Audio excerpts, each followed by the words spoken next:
In this episode, I would like to ask, what is your ideal scenario? But before we get to that, please like and subscribe.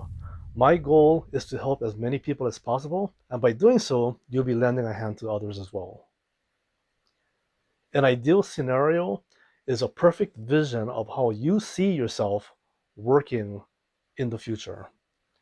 It's a motivational mechanism intended to guide your decision making as well as give your journey a sense of direction.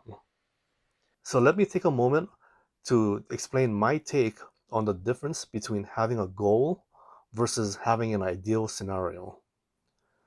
A goal is a mission you assign to yourself to eventually accomplish. The problem I have with this is some people, particularly very focused people, see it as an immovable object that will result in success or failure.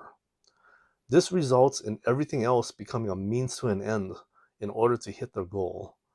I've personally seen this kind of mentality end really badly for people, including emotional breakdowns, financial debt, and even marital divorces. Here's a hot take.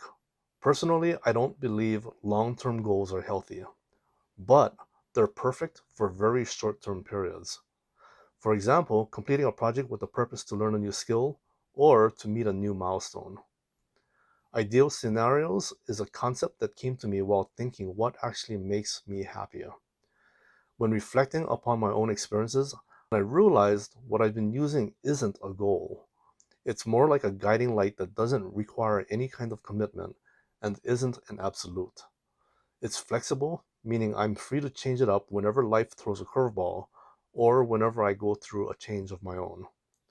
This also allows for adapting to changing trends. The decisions I make toward my ideal scenario is what matters the most.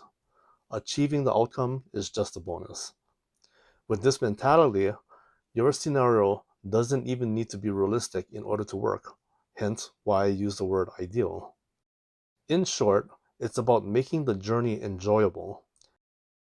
My dream of becoming a comic book artist was a goal I clung on to right into college and through the early part of my career.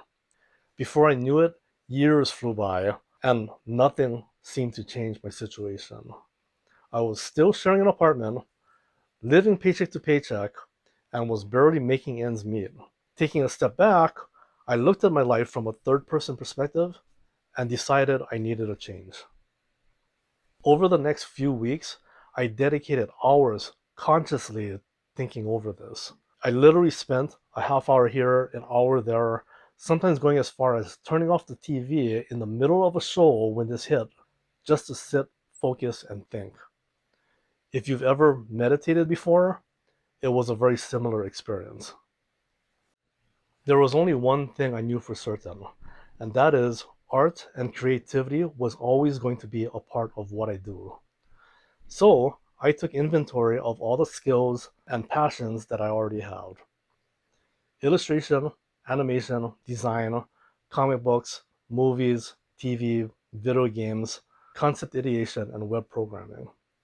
That last item, web programming, was a new thing for me, but it seemed to come more naturally to me than even drawing did. And with the emerging internet market, it seemed like it could be lucrative. And that was the moment I pivoted my career. It was with this realization that my ideal scenario crystallized. Creative freedom, the ability to produce any project I think of. If the project is too large, I should at least know enough about each aspect that I can hire others and speak to them in their own lingo.